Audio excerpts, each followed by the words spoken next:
la princesse Eugénie, devenue maman pour la première fois en février 2021 d'un petit garçon prénommé Auguste Philippoc, a baptisé son bébé.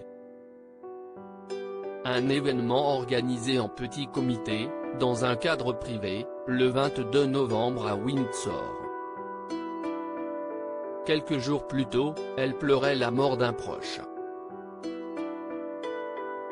Comme le rapporte le Mail Online, la cérémonie de baptême du petit Auguste, 13e dans l'ordre de succession au trône d'Angleterre, a donc eu lieu à la chapelle All Saints située dans le parc du Royal Lodge à Windsor Great Park, Berkshire.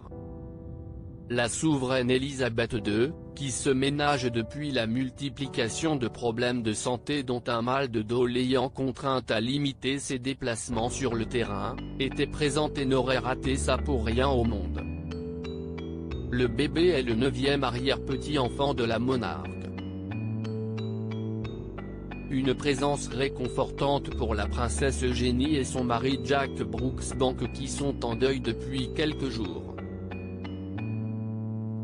Le couple a appris la mort de George Brooksbank, le père de Jack, emporté à 72 ans. George a été admis à l'hôpital après avoir contracté le Covid, en avril 2020, note de la rédaction, et n'a plus été le même après cela. Il se sentait mal depuis un certain temps.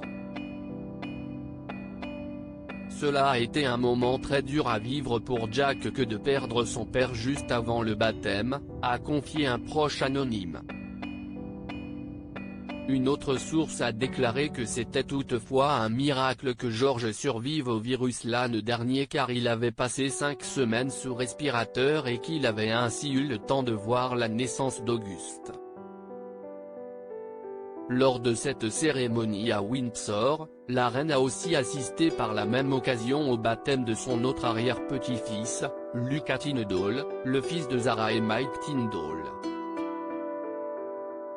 À 95 ans, la souveraine aura eu l'immense joie de voir son clan grandir et assurer le futur de la couronne britannique.